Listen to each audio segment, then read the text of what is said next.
नमस्कार, आप सभी का एक बार फिर से बहुत बहुत स्वागत है। सो फ्रेंड्स, इस वीडियो में हम जानेंगे महिला की किन गलती की वजह से उनके बच्चे के शारीरिक और मानसिक विकास पर असर पड़ सकता है, यानी कि बच्चा विकलांग पैदा हो सकता है।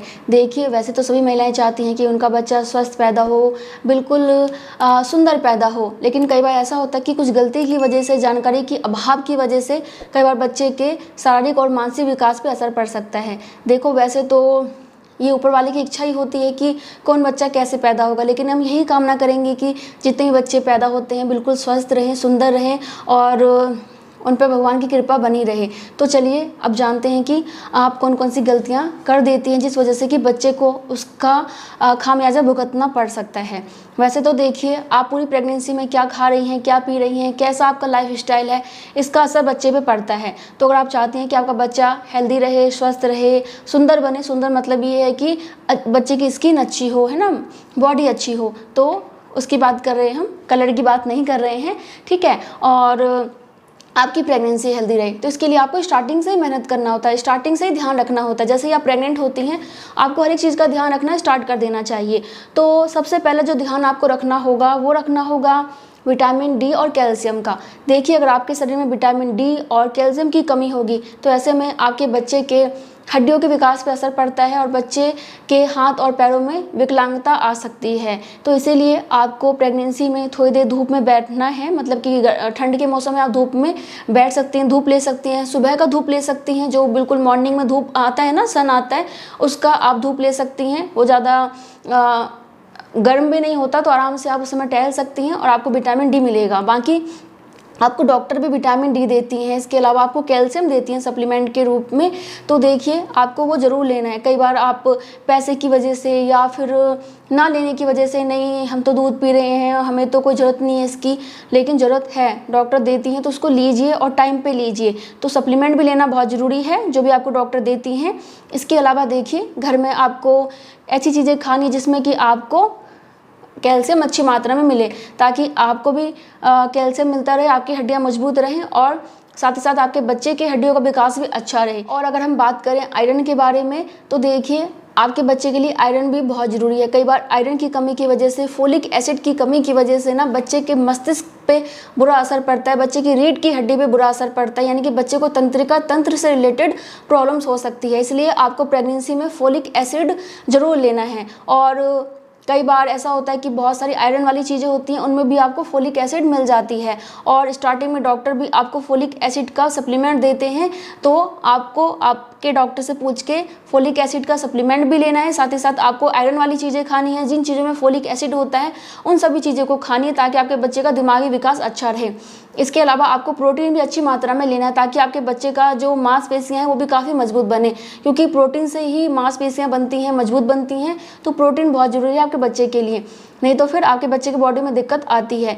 इसलिए आपको सभी हेल्दी चीज़ें खानी है, ताकि बच्चे के शरीर में कोई डिफेक्ट ना हो, ना ही शारीरिक और ना ही मानसिक।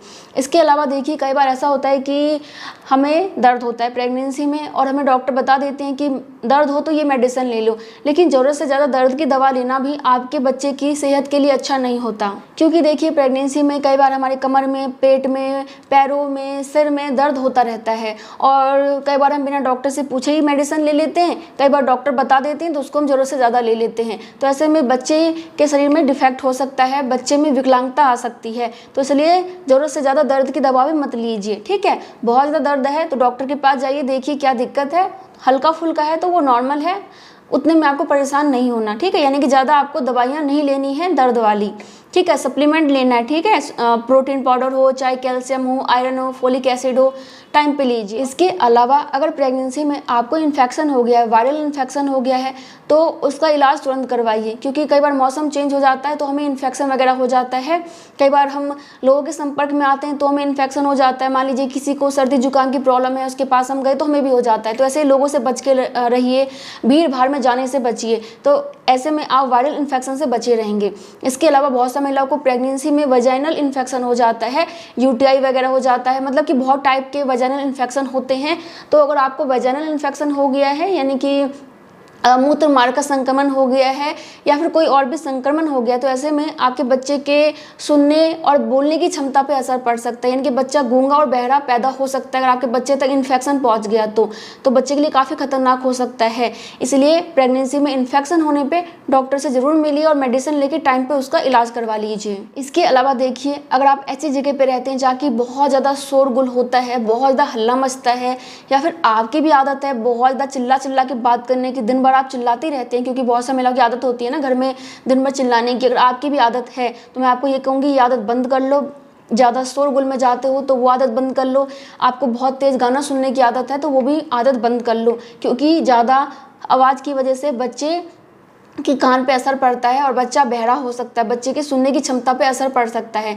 इसलिए ज़्यादा शोरगुल से अपने आप को दूर रखिए और ज़्यादा खुद भी हल्ला मत मचाइए। इसके अलावा प्रेगनेंसी में अगर आपके पेट पे चोट लग गई है और बहुत ज़ोर से लग गई है तो आपको तुरंत डॉक्टर के पास जाना चाहिए, या फिर आप गिर गए तभी आपको डॉक्टर के पास जाना चाहिए, क्योंकि कई बार ऐसे में बच्चे के अंग पे असर पड़ सकता है।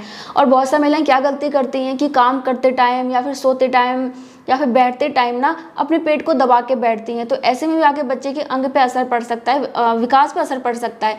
इसलिए प्रेगनेंसी में कभी भी अपने पेट को दबा के ना बैठें और कोशिश करें कि आप ऐसा कोई काम ना करें जिससे कि आपके पेट पे चोट लगे। इसके अलावा प्रेगनेंसी में बहुत सारी महिलाओं की आदत होती है चाय पीने की, कॉफ़ी पीने की, तो अगर आप भी बहुत ज़्यादा चाय और कॉफ़ी पीती हैं तो ये आपके बच्चे की हेल्थ के लिए अच्छा नहीं होता, क्योंकि चाय और कॉफ़ी में होता है कैफीन, जो कि आपके बच्चे के विकास पर असर डाल सकता है, क्योंकि इससे आपके प्लेसेंटा में दिक्कत आती है। और आपको मालूम ही है कि जितने भी जरूरी पोषक तत्व होते हैं वो आपके बच्चे को प्लेसेंटा ही पहुंचाती है।